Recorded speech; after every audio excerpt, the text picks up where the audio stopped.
Hey, what's up, everybody? Bdf 44 coming at you with another video. All right, so just finishing up the first leg of my plan here, which was to go to Target and grab some paper towel and some money, and then go down to the other spot and grab the rest of the money. So I'm en route to the other spot, also known as the police station, where I do all of my banking. How thankful I am that I live so close to this particular spot, because it's the only place that people with Navy Federal can actually do any depositing. Although I don't need to do any depositing today.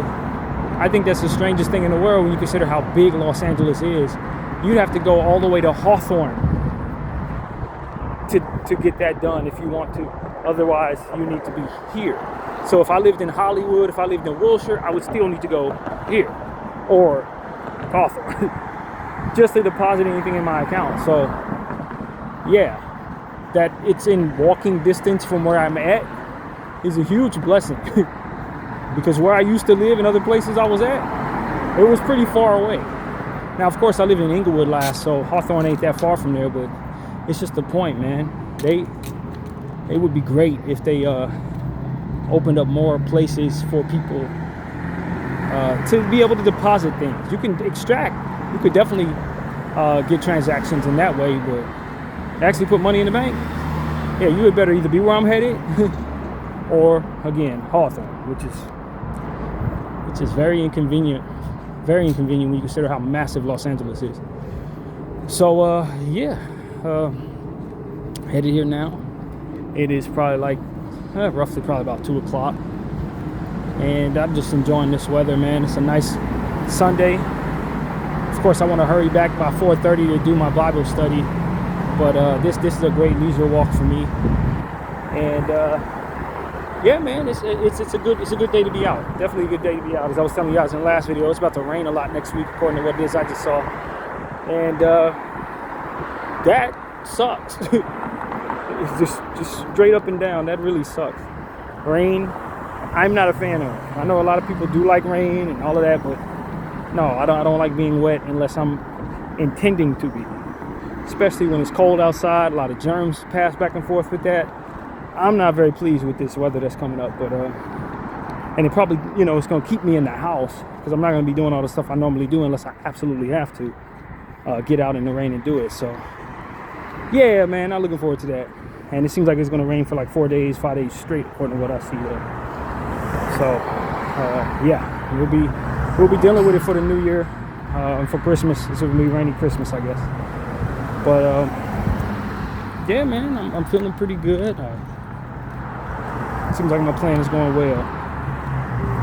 And yeah, man, just thinking about just how God has worked things out, man. Last time I was walking down this particular block, I didn't, my phone was broken, and I was in the route of trying to get another one, and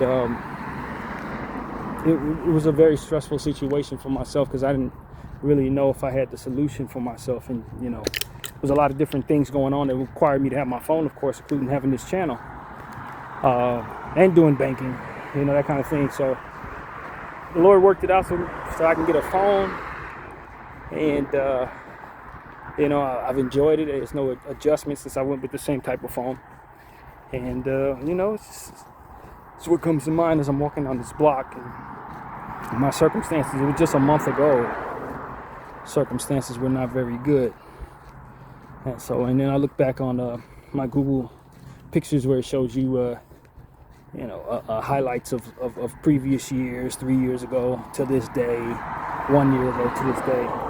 And 1 year ago to this day, I was in Fresno with my uncle and my aunt for my grandfather's burial. This was the day we came to town. We only stayed for 2 nights, or was it 1 night actually. We did and this was our arrival night. So I saw pictures from that, and the memory of that, it was a lot, man. Dealing with a lot, man. Having buried my grandfather just a year ago tomorrow. So, and I think about where God has brought me in just a year's time, and honestly, my circumstances are pretty much the same, but I think one thing I can take from a year's time is just I've gotten significantly closer to the Lord. This was around the time where he was starting to show me that he wanted to have a connection with me in a different kind of way. He's telling me to pray for certain people and stuff like that in hopes that I would build up that relationship. And it's built. It's definitely in a good space. I've been doing well from 1 year's time. I can't say things have gotten so much better in my personal life, but I think I handle it as I would want to, and have carried on practices that I wanted to see carried forward. So we've built up a lot in regards to that, and that's what I'm pleased with. You know, sometimes it's not about massive change in your life. It's just about maintaining consistency. If you started something a year ago with the intention of getting better at it, if you started something a year ago with the intention of being consistent with it, then what you want to have seen in a year's time is that you've stuck with everything that you intended to do. And that's what I see. That's what I see. From one moment to a year's passing of that moment, what I see is having continued my routines of exercise, my routines of art, my routines of climbing the hill. I think I started that probably around the same time. In Hollywood, going up there maybe 2-3 times a week and climbing the hill. That routine, obviously art, playlist work, channel work, everything that I did a year ago, I'm still consistent with it, and I feel like I'm better at it.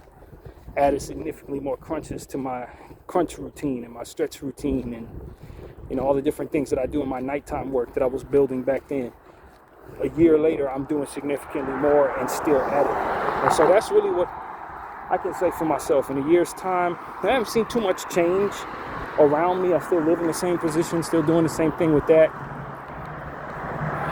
But there were some things that I was trying to see myself be consistent with, and I've kept up that consistency. And so that is what I can say for myself from 1 year to the next. And going forward, I really don't have any resolutions. I don't have any plans per se. It's nothing particularly, poignant that I have in mind. Maybe that's not a good thing, because men want to have plans. Men want to see themselves get to a certain spot in life and want to see themselves elevate.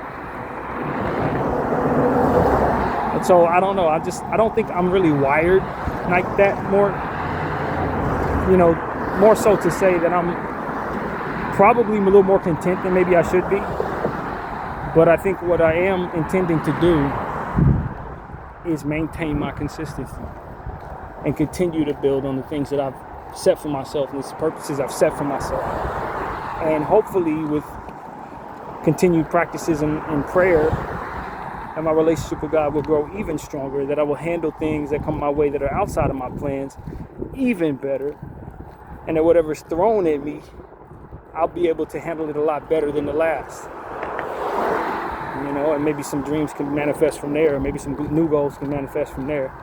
Better practices even can manifest from that. So, yeah, man, that's where I'm at in my year end. I haven't done too much reflecting as of late. I've just been in a real routine. It's just my life is the same. Every 3 weeks, gotta leave the room.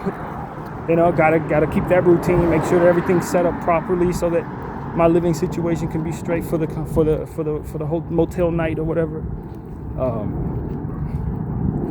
It's all about consistency. It's all about continuing to build and be patient within that building.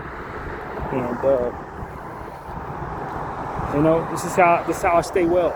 This is how I maintain my mental wellness, my physical wellness, and my spiritual wellness. That's what it's about. I was thinking about, does the Lord want me to have a family? Or does the Lord want me to get married? Does the Lord, those type of things. But honestly, even if it ain't gonna happen, I think what I want to see for myself is just continued consistency against the measures of man. Man, this timeline, you better do this by this hour, you better do that by that hour. I want to be able to win battles against that stuff, and I think I have been. I want to be able to be independent of all that, and I think I have been. And I also got to tie my shoe, and I think I will do that. Give me a second. Take care of that, which must be done. But yeah, that's what it is, man. And I hope all of you guys can maintain your goals as well. And set new ones. If you have big goals, if you have big change that you're hoping to see in your life, I hope that you handle it well. I hope that it comes your way in the way that you intend, or that if it doesn't, you'll come out even better than you expect to. And sometimes life comes at you. When you're like me, sometimes the rug gets pulled out from underneath you, because I'm not the person that's looking to initiate too much change or do big things. Sometimes the big things fall in your lap. Sometimes the big change just happens organically. Sometimes it's that you didn't make things happen in a drastic way that you end up backing yourself into some very drastic change. That's what I've run into. It's usually the rug pulled out from underneath me. I don't necessarily anticipate that or worry about that too much, despite having been, kind of traumatized by that at times in my life. I tend to just keep pushing forward the way that I have been. That's just my way, I guess. I don't sit up here and just dwell on, oh my God, when is something going to go wrong? When is this not going to work out? When is what it is I'm used to suddenly not going to be possible anymore? That type of stuff. You would think, based on some of my experiences, that would be my mentality, but it's not at all. I just walk as if everything's fine and going to be fine. And that's where my faith, I think, is at this point. That's what God has done for me. And kind of carrying me through some of these difficulties and some of these traumas. I think is what he's done is made it so that I don't anticipate things being bad or will them toward being bad based on my attitudes. It's a practice of prayer that I think kind of helps with that sort of outlook and that sort of mentality or anticipation or what have you. And we can always find ourselves afraid of things going wrong, but when you make it a point to consistently praise God and consistently put forth positive affirmations into what it is that your day is about, start the morning off praying, end the day off praying, keeping your consistency and positivity, it kind of takes care of all of that, to be honest with you. And I notice in this life that not too many people really do that.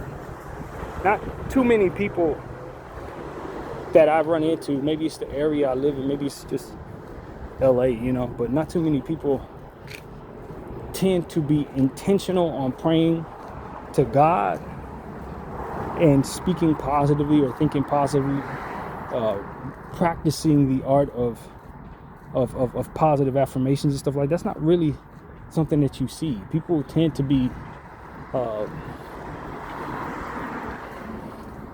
negative, I guess you can say the word would be, or have poison of the mind, and you can see it running rampant when they live their lives around you. They struggle with just having positive thoughts. They struggle with not being venomous toward others. They struggle with temperament and things like that.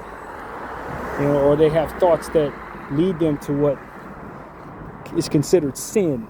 You know what I mean? And that sin tends to define their mindset. And although I've definitely found myself to be someone who's engaged in that type of thinking in the past, as I've grown older, wiser, I just understand the importance of controlling that aspect of your outlook. You have to continue to practice going against that for which comes naturally to you in that regard, in order to effectively retrain your mind and not be like that. And if you listen to the world and you follow what the world tells you, follow what the streets tell you or what have you, you can most definitely find yourself being a negative person or a devious person or an opportunist looking to take advantage of anyone making a mistake around you, you can very much fall into those spaces of mind just off the what the world does naturally to you, becoming a pessimistic mind that ultimately is welcoming of bad things without you really being conscious of it. So it's incumbent upon all of us to identify where our minds are in those places, and then to train ourselves consistently through practice to think differently, and to respect the power of our words and the power of repetitive affirmations of positivity and prayer to God as a means of doing that for us.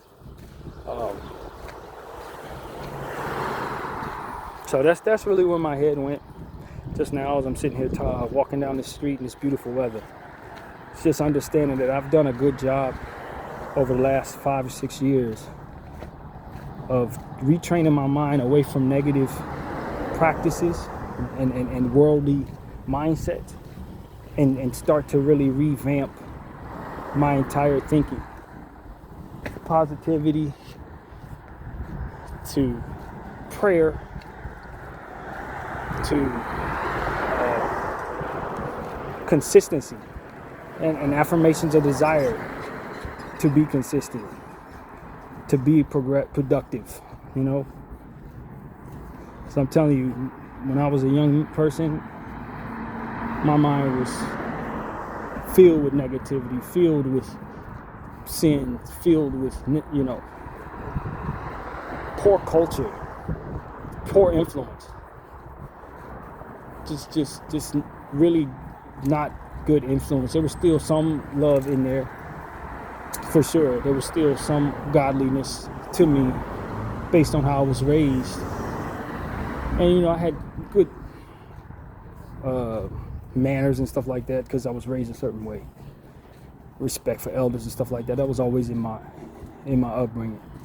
But just like if I'm sitting in a room by myself, a lot of times I was thinking about stuff I had no business thinking about, or trying to figure out if I had time to feed a demon, or trying to figure out if I could, you know, come up with something that would make me feel better because I was naturally unhappy, that type of thing. And you gotta go into yourself and start the process of retraining your head so that you're not like that.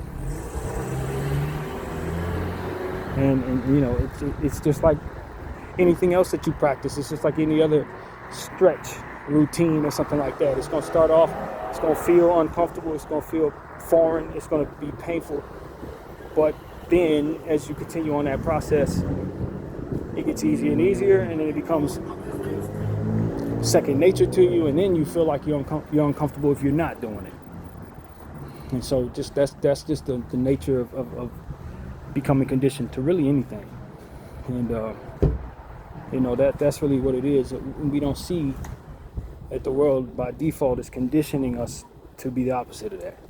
It's teaching us how to look at things the wrong way. It's teaching us how to, you know, shun wisdom and shun substance and align with worldly ways and ungodly practices, and, you know, frustration and temptation and lack of motivation and all these different things. And this is what it really comes down to. You got to undo the wiring that's being put in place. You got to untangle those webs. You got to reprogram your mind so that you can take control of your temperament, so that you can occupy idle time with positive, productive, and helpful thoughts. And as you approach difficulties, if you would have already started that process of reprogramming your mind, you will handle those difficulties much more positively. You embrace the things that are outside of your control with a mindset that is more so in control, under control. And so that's really what it is that I'm trying to share with you guys, man. I don't doubt that this is foreign, because a lot of us, we're trained and raised by culture. Like myself, when I was a young person walking down the street like this, I felt foreign if I didn't have headphones in my ears. Problem was, listening to the music that I chose to listen to, it was likely talking about something that didn't relate to my lifestyle, training me to think that things that were non-productive, or things that were ultimately evil in nature, wicked in nature, or negative in nature, violent in nature, were to be drawn toward. Walking down the street, listening to songs that I like, chanting things that were negative in nature, chanting things that would align with the devil's intentions upon my life, chanting things that were poisonous for my community, chanting things that neglected certain things that would be better to not neglect, just off the strength of enjoying the music, and to feel naked without that in my ear. And as it was playing in my ear, it was programming my mind. Now, sometimes I would listen to positive music. Sometimes the music that I was looking for to give me that, which the artists inside, my eardrums would sneak positive messages into the music, for which I appreciate. Some of these artists, they really are of substance. And so even though they're being paid to push poison, they will sneak substance. And a lot of times my brain would pick up that substance and gain some of my most valuable wisdom from some of that music that was meant to likely just entertain or press forth poison. I was lucky in that regard to be drawn to them type of artists. Lucky in that regard to have those artists in my midst. But it was still enough of them that was pushing bull crap into my ears. And I'd be walking down the street singing this music, and this music would be nothing but repetitive training of negativity and lack of substance and evil, wickedness, poor culture, training my mind, just like it does so many others in this culture. Training us to think a certain way, training us to approach our problems a certain way, training us to see solutions a certain way, and having us, through practice, regurgitating these words out from within our spirit, for which our spirit didn't manifest. We were just enjoying music, but they have us chanting. And so from the understanding of that process of training one's mind, I say, okay, well, I also have heard of the nature of people listening to reaffirmation videos or tapes, rather, in the past, where they'll put something in their ear as they go to sleep, telling them they're a good person over and over again, or telling them they could do it over and over again. And so when you start to understand that this is how the mind ultimately adapts to understanding, or this is how the mind ultimately trains itself on how to think, I started realizing that I could do the same thing. I can too pray affirmations that are personal to my own creativity. I can too retrain my mind and chant things that work for me, that align me with what my best self is, that can go against that for which has been programming my mind all this time the wrong way. And the substance that my mother gave me in prayer, the substance of understanding that I can control my mind, and that I do want to be a better human being, that I do want to be less selfish, that I do acknowledge that something has been training my mind in some foreign, bad, cultured-like ways. And what is my solution?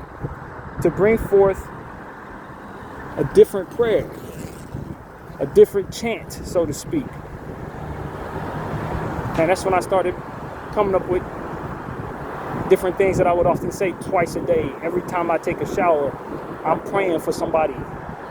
I'm saying certain affirmations that I want to align myself with. I'm acknowledging that things that I may otherwise obsess over, I put God first above those things in practice, in chant, as to remind myself of what matters to me, not being as important as the God who created me.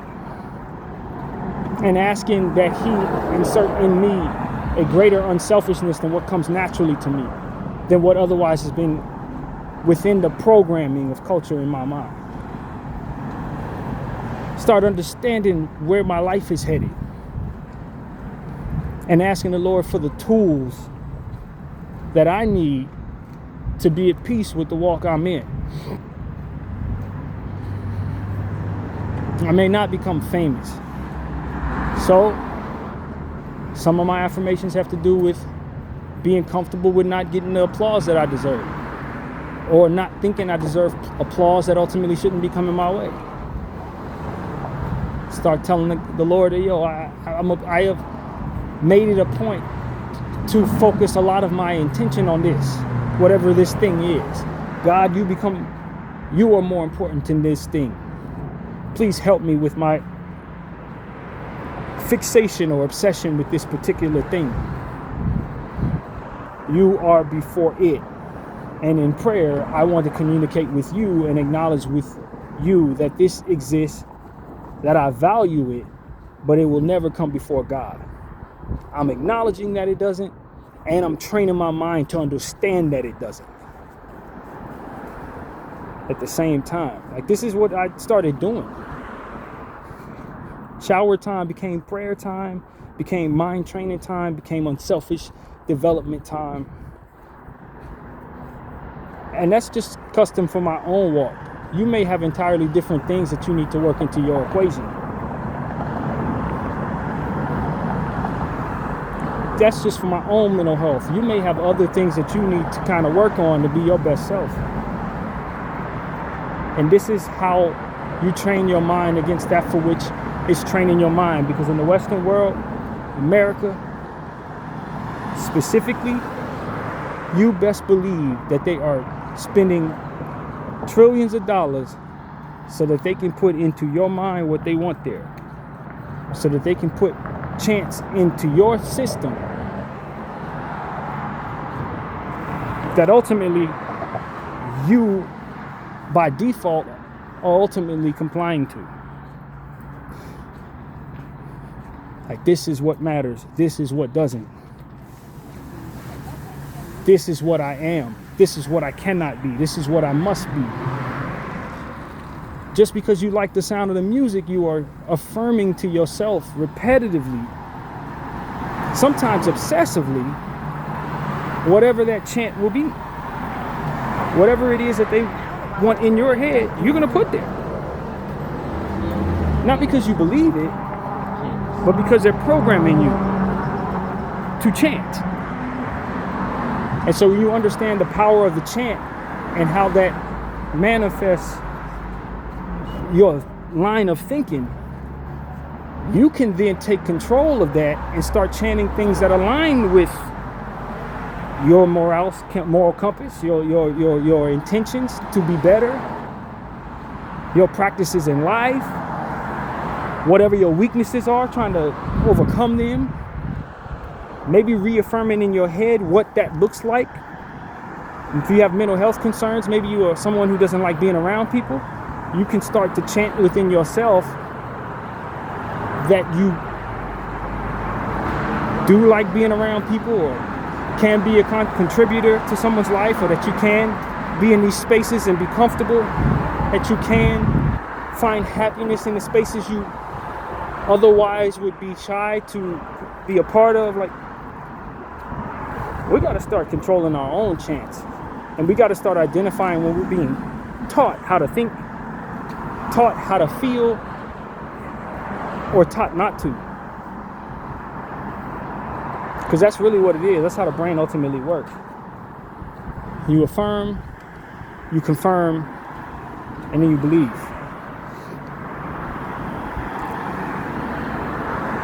And so for me, that's what it's all about. And as I told you guys, I often say all the time different chants in the shower. You know, One of my favorite ones is the ones I've shared with you guys a couple of times.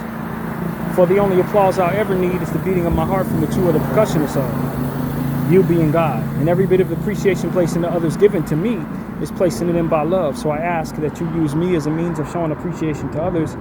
And God bless my brothers. I ask that you place us in the right place at the right time in our right minds to let our light shine and to allow others an opportunity to shine along with us. In the name of the Father, Son, and the Holy Spirit, of whom I am a witness.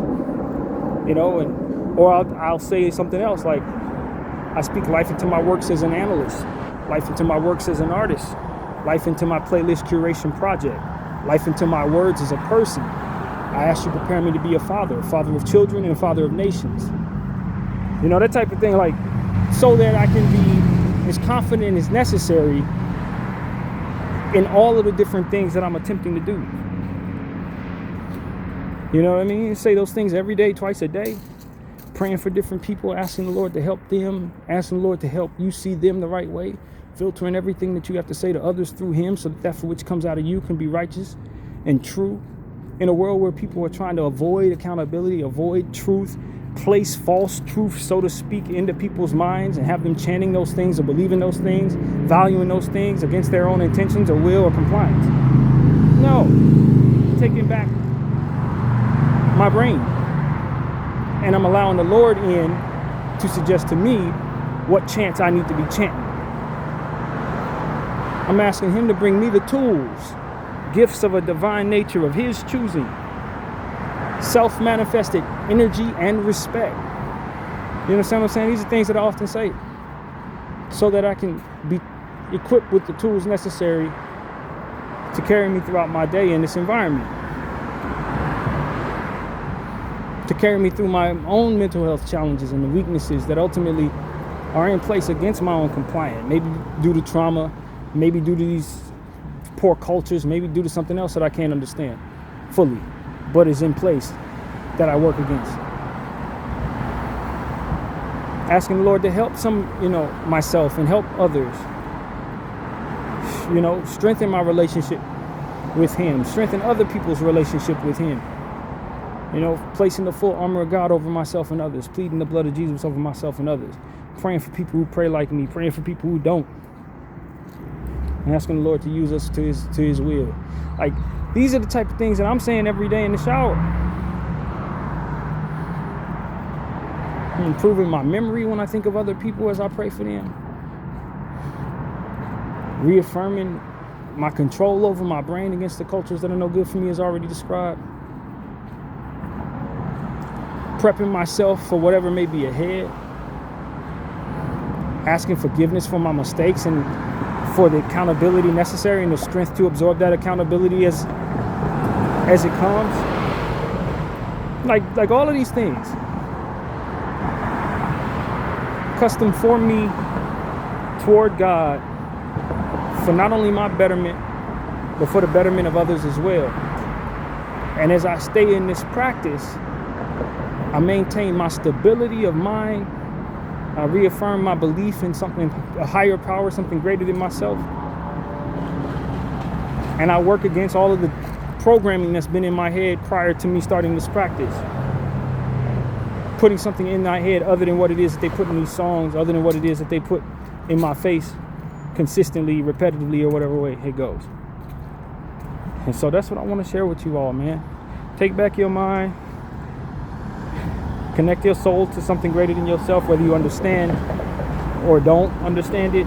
You definitely want to be connected to it, especially in a world where people are trying to control your mind and using sorcery or whatever way they do underneath the culture that you subscribe to, pretending like there's nothing to the spirit when they're actually trying to wage war against your spirit, try to control you, try to get you to align with the pattern of thinking that they want you to be a part of, and ultimately trying to make it very difficult for you to take control of your own mind or be of service to anything that would be good for others.